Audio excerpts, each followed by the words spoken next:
करोड़ की आबादी अप्रॉक्स इनकी है, लेकिन एक भी ट्रॉमा सेंटर कहीं भी। सबसे पहला तो जो हमारा उद्देश्य इसमें रहेगा कि एक ट्रॉमा सेंटर हम अपने फरीदाबाद में कम से कम खोलें, ताकि जो भी लोग आज स्वास्थ्य के अभाव में अपनी दम तोड़ देते हैं रास्ते में, जो इनके परिवार के लोग चले जाते हैं इन बेसिक सुविधाओं की कमी की वजह से, उनको हम कम से कम एक ट्रॉमा सेंटर देके कम से कम लोगों की जान तो यहाँ बचा पाए। एक बार फिर आपका स्वागत है एन भारत न्यूज इंडिया में। मैं निश्चित शर्मा आपके साथ। आज हमारे साथ जुड़े हैं आम आदमी पार्टी के फरीदाबाद के मीडिया प्रभारी सौरभ राघव, जिन्हें NIT 86 की जिम्मेदारी दी गई है। बात करेंगे सौरभ जी, पहले तो NIT 86 के प्रभारी बनने पर आपको हार्दिक शुभकामनाएं। निश्चित जी आपका, और नमस्कार आपके सभी दर्शकों का। सौरभ जी, आपको NIT 86 का प्रभारी बनाया गया है जी। और जहां तक बात है फरीदाबाद में NIT 86 की, उसकी स्थिति हमेशा दयनीय रही है। अगर बात करूं मैं, आम आदमी पार्टी एक नई पार्टी है हरियाणा के अंदर जी, तो आप लोगों को काफी मेहनत करनी पड़ेगी। तो क्या सोचा है आपने, वहाँ की रूपरेखा कुछ तैयार की है आप लोगों ने? देखिए निश्चित जी, हमारी तो पार्टी मेहनत करने के लिए आई है, मेहनत कश लोगों से भरी हुई है। पिछले 11 सालों का अगर आप रिकॉर्ड उठा के देखेंगे तो इतने कम टाइम में इतना ज़्यादा किसी कोई पार्टी आगे नहीं बढ़ी है अभी तक। और आप दिल्ली में देखिए, पंजाब में देखिए, कहीं भी देखिए, हमने हमेशा पब्लिक के लिए काम किया। दिल्ली में लोगों को हमारा काम पसंद आया, तो उसी तर्ज पे पंजाब में हमें लोगों ने प्यार दिया। और पंजाब, जैसे कि हम कहते हैं, हरियाणा का बड़ा भाई है, तो अब हरियाणा में हमारा संगठन आज बन के खड़ा हो गया है। तो उसी तर्ज पे अब हम NIT जा रहे हैं, वहाँ के लोगों को अपनी जो भी हमारी पॉलिसीज़ हैं, जो भी हमारा आगे आने वाले इलेक्शंस के अंदर जो भी चीज़ें हैं, हम ये सारी चीज़ें हम बताएंगे। जनता का जहाँ जहाँ भला हो सकता है उनको उनके राइट्स बताएंगे और उनके लिए काम करेंगे। सौरभ, जितने आपने अभी गिनवाए हैं नाम जी, वहाँ पे कहीं ऐसा नहीं होता है कि रोड पर बारिश के दिनों में झील बन जाती हो, जहाँ पर चलने के लिए नाव की जरूरत पड़ती हो। NIT 86 एक ऐसी विधानसभा है फरीदाबाद की, बारिश के दिनों में क्या, नॉर्मल दिनों में भी वहाँ पर कई बार अगर आप चलेंगे तो आपको नाव की जरूरत पड़ जाती है। यानी कि इतना बुरा हाल है। 5 साल रहे हैं विधायक जी के, क्या विकास हुआ है, जब आप वहाँ जाएंगे तो आपको पता चल जाएगा। देखिए ऐसा नहीं है कि NIT में गया नहीं हूँ या जो भी है, मैं तो बडगल से सटा हुआ NIT है हमारा जी। और बडगल के भी हाल जो हैं वो किसी से छिपे हुए नहीं। पानी जहाँ नहीं होना चाहिए वहाँ पानी भर जाता है, और जहाँ पानी होना चाहिए वहाँ पानी है ही नहीं। मैं बात कर रहा हूँ अंडरपास जहाँ से लोग आते जाते हैं, क्योंकि बडगल विधानसभा पूरे फरीदाबाद में एक विधानसभा है जहाँ लोगों का आना जाना बिल्कुल कट जाता है बारिश के दिनों में। उसके बाद बात करें बडगल में ही, अब अगर बडगल झील की, तो बडगल झील में पानी का नामो निशान कहीं नहीं है। अब आते हैं हमारी सटी NIT विधानसभा में, जहाँ की हमारी NIT 86 विधानसभा की, जहाँ की हम आपसे बात कर रहे हैं अभी। तो NIT में जो ज़्यादा एरिया है वहाँ कॉलोनीज़ हैं, और वहाँ हम भी जब भी जाते हैं तो आप पैदल नहीं चल सकते। एक तो भीड़ बहुत ज़्यादा है, दूसरा क्या है कि सड़क नहीं है, पानी नहीं है। आए दिन आप देखोगे कि बिजली की आपूर्ति और मतलब बहुत तरह की परेशानियां वहाँ। मगर विधायक कहते हैं कि हमने वहाँ पे विकास किया है। वो विकास छलक रहा होगा, आपने देखा होगा डिस्पोजल जिसके नाम पे हमेशा पैसा आता है पर जाता कहाँ है वो फंड किसी को नहीं पता। देखिए आप खुद देखिए कि अभी जो ये सड़क बनी है जिसके लिए बाबा जी ने अनशन का हार्डवेयर पे वाली रोड, वो कितने टाइम में बन के तैयार हुई है। तो ये भी एक बहुत बड़ा भ्रष्टाचार का ही वो है कि तैयार नहीं है। आपकी जानकारी के लिए मैं बता दूं, अभी तैयार नहीं, उद्घाटन जो भी करके कहेंगे उसका। रोड आम जनता के लिए तैयार है, मगर अभी जो उस नक्शे के हिसाब से था, साइड में नाले थे, वो नामो निशान ही नहीं है। तो वो नाले का पैसा तो मुझे लगता है कि अब इन्होंने घोटाले की भेंट चढ़ गया, और मुझे लगता नहीं है रोड बनने के बाद अब नाला बनेगा।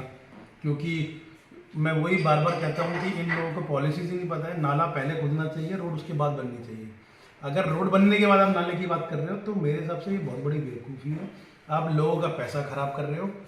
आम जन, जो भी आदमी आज चाहे आज वो 10,000 रुपये कमा रहा है या 10 लाख कमा रहा है, अपनी खून पसीने की कमाई से सरकार को टैक्स पे करता है, ताकि एक उसको बेहतर स्वास्थ्य मिले, बिजली मिले, सड़क मिले और एक अच्छा जीवन में यहाँ जी पाए। लेकिन उल्टा होता क्या है हमारे यहाँ कि ना तो सड़क है, ना बिजली है, ना पानी है। सीवर का पानी है, मैं वही कह रहा हूँ, सीवर का पानी है, और गंदगी इतनी ज़्यादा है ना, इसका कोई वो नहीं है।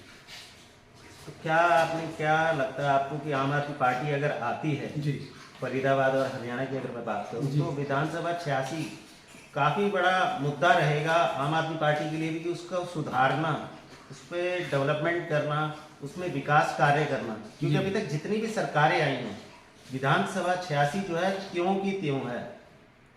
देखिए, मैं वही कह रहा हूँ, जिन्होंने कुछ करना होता है वो अब तक कर चुके होते। अब 70 सालों में जब दोनों ही सरकारें यहाँ रही और सभी तरह के विधायक इस एनआईटी ने देख लिए, सभी पार्टियों के लगभग, सभी के देखिए, तो उसके बाद भी मामला जस का तस है। तो हम लोगों तक जाके एक बार यही अपील करेंगे कि अब एक बार आम आदमी पार्टी को भी मौका दें। और लोग खुद भी बड़े खुश हैं आम आदमी पार्टी के वहाँ आने से, और पूरे हरियाणा में एक लहर है कि जिस तरह लोग देख रहे हैं दिल्ली में जो मूलभूत सुविधाएं जैसे शिक्षा हो गया, स्वास्थ्य हो गया, इन सब में बहुत अच्छा काम हुआ है। दिल्ली में यहाँ से कम दर पे बिजली मिलती है आपको, हरियाणा में मिलेगी, हरियाणा बिल्कुल मिलेगी। मैं वही कह रहा हूँ, अभी आप देखेंगे अगर तो जैसे हमारी पंजाब में सरकार आई, तो पंजाब में सरकार आने के बाद हमने वहाँ मोहल्ला क्लिनिक बना दिए। अब इसके बाद अभी एक नया हॉस्पिटल का उद्घाटन किया है, 506 करोड़ की शायद लागत से वो बनेगा। तो जबकि पंजाब में इस टाइम रेवेन्यू अगर आप देखेंगे जो पिछली सरकारें हैं वो कुछ भी नहीं छोड़ के गई हैं। तो उसके ना होते हुए भी अगर आपकी नीयत अच्छी है तो आप धीरे धीरे काम करेंगे। भगवंत मान साहब ने हमारे टोल ख़त्म कर दिए काफ़ी सारे वहाँ। तो मैं तो ये कहता हूँ कि एक हमारा शहर, मेरे को लगता है पूरे हरियाणा में ऐसा है कि जो अगर आपको इसमें एंट्री करनी है तो बिना टोल के आप इसमें एंट्री नहीं कर सकते। पानीपत भी है सर? नहीं, मैं अपना वैसे बता रहा हूँ यहाँ पे, मैं आपको वैसे बता रहा हूँ, एक फरीदाबाद के नहीं, चारों दिशाओं से, चारों दिशाओं में पानीपत है जो टोल से घिरा हुआ है। सर मैं तो क्योंकि अभी फरीदाबाद रह रहा हूँ तो फरीदाबाद की बात करूँगा। अगर आप दिल्ली से घुसेंगे तो बदरपुर टोल है, इधर आप अगर मथुरा की तरफ से आ रहे हैं तो ये गतपुरी टोल है, इसके बाद गुड़गांव से आ रहे हैं तो टोल है। तो मुझे सोना से आ रहे हैं तो सोना, मतलब कोई ऐसी जगह नहीं बसती जो इसमें आपको अपने शहर में आने के लिए यहाँ के नागरिकों को पैसा देना पड़े। तो सबसे पहला काम तो हम ये करेंगे कि ये टोल मुक्त इस शहर को करेंगे जहाँ भी अननेसेसरी टोल है। क्योंकि आप देखिए कि बदरपुर टोल मुझे लगता है कि इतने लंबे टाइम से ये ख़त्म भी हो चुका है, लेकिन अभी भी टोल वसूली की जा रही है। तो ये बिल्कुल ठीक तरीका नहीं है और जनता को लूटने का इन्होंने बिल्कुल ये धंधा बना लिया है। तो ये सब खत्म करेंगे हम। अगर बात की जाए मूलभूत सुविधाओं के साथ मेडिकल फैसिलिटी की, तो फरीदाबाद के अंदर ना के बराबर है। ले दे के एक सिविल हॉस्पिटल है जिसकी हालत ऐसी है कि जड़ से जर्जर है। क्या कहेंगे? देखिए, ये तो किसी से छुपा नहीं हुआ कि फरीदाबाद की क्या हालत है। इनफैक्ट पूरे हरियाणा में ही स्वास्थ्य का क्या आलम है। आप देखेंगे, अगर आप निश्चित जी, तो यहाँ से अगर आप पलवल चले जाइए, पलवल, फरीदाबाद, मेवात, आप ये चारों ज़िले अगर कवर करते हैं तो आप देखेंगे कि लगभग यहाँ 1 करोड़ की आबादी अप्रॉक्स इनकी है, लेकिन एक भी ट्रॉमा सेंटर कहीं भी नहीं है। तो सबसे पहला तो जो हमारा उद्देश्य इसमें रहेगा कि एक ट्रॉमा सेंटर हम अपने फरीदाबाद में कम से कम खोलें, ताकि जो भी लोग आज स्वास्थ्य के अभाव में अपनी दम तोड़ देते हैं रास्ते में, जो इनके परिवार के लोग चले जाते हैं इन बेसिक सुविधाओं की कमी की वजह से, उनको हम कम से कम एक ट्रॉमा सेंटर देके कम से कम लोगों की जान तो यहाँ बचा पाए। सौरभ जी, अगर बात की जाए, आप कह रहे हैं आम आदमी पार्टी आए थे तो एक ट्रॉमा सेंटर बनाएंगे जी। अम्बाला के अंदर अगर मैं बात करूं तो फरीदाबाद के लगभग 1/4 हिस्से की आबादी है जी, मगर वहां पे सारी सुविधाएं हैं, तो फरीदाबाद में क्यों नहीं है? देखिए, अब यही भेदभाव है जिसके लिए हम इस राजनीति में आए हैं लोगों के साथ। अगर आप देखेंगे तो लगभग अम्बाला की आबादी 10 लाख होगी अप्रॉक्स, और यही आबादी फरीदाबाद की 40 लाख है अप्रॉक्स। मैं पॉपुलेशन की बात कर रहा हूँ। लेकिन अगर आप फरीदाबाद शहर में देखेंगे तो शहर में 2 सर्जन है अप्रॉक्स, इससे ज़्यादा नहीं है। और वहीं अगर आप देखेंगे अम्बाला में तो 10 लाख की आबादी होते हैं, वहाँ 16 सर्जन है। तो ये किस हिसाब से आप बाइफर्केशन करते हैं, किस हिसाब से आप लोगों के बीच सुविधाओं को आवंटित करते हैं? ऐसा हो सकता है कि वहाँ पे जो मेडिकल ऑफिसर है, जो हमारे नेता हैं स्वास्थ्य विभाग के, वो खुद वहाँ पे रहते हैं, इस वजह से ऐसा हो। देखिए, मैं वही तो कह रहा हूँ कि फरीदाबाद हमेशा से ही उपेक्षित किया गया है इनके द्वारा, हमेशा से यहाँ परेशानियाँ रही हैं। वरना फरीदाबाद हमारा ऐसा शहर है जो जिसकी कनेक्टिविटी मुझे लगता है कि हरियाणा में किसी भी शहर से खराब होगी। मतलब अगर आप देखें तो फरीदाबाद से आप गुड़गांव चले जाइए, आप दिल्ली मुंबई हाईवे आप चले जाइए, आप दिल्ली साउथ दिल्ली से बिल्कुल कनेक्ट होते हैं। अब नोएडा यहाँ से लगभग कोई 7-8 किलोमीटर रह जाता है, 10 किलोमीटर। तो ये सारी चीज़ देखने वाली है कि इतनी अच्छी कनेक्टिविटी होने के बाद भी आज ना तो इंडस्ट्री के अंदर कोई रिफॉर्म आया है यहाँ, ना इंडस्ट्री में कुछ काम हुआ है लोगों के लिए, ना ही कोई हॉस्पिटल है। और अगर मैं एजुकेशन की बात करूं तो सेम एजुकेशन के लिए है। एजुकेशन में सरकारी स्कूलों का निश्चित ही इतना बुरा हाल है, और आप देखेंगे तो मेरी विधानसभा बड़कल में ही चमचमाते हुए प्राइवेट कॉलेज मिल जाएंगे आपको, प्राइवेट स्कूल्स मिल जाएंगे आपको, लेकिन सरकारी के नाम पे बहुत बुरे हालात हैं। तो जैसे हमने दिल्ली में सरकारी स्कूल हमारे ठीक किए हैं, बेहतर किए हैं, वहाँ के शिक्षकों को ट्रेनिंग दी है और बिल्कुल इंटरनेशनल लेवल पे हम अपने स्कूल्स को लेके गए हैं, उसी तर्ज पे हम अपना फरीदाबाद में भी स्कूल। क्या संदेश देना चाहेंगे NIT 86 की जो जनता है?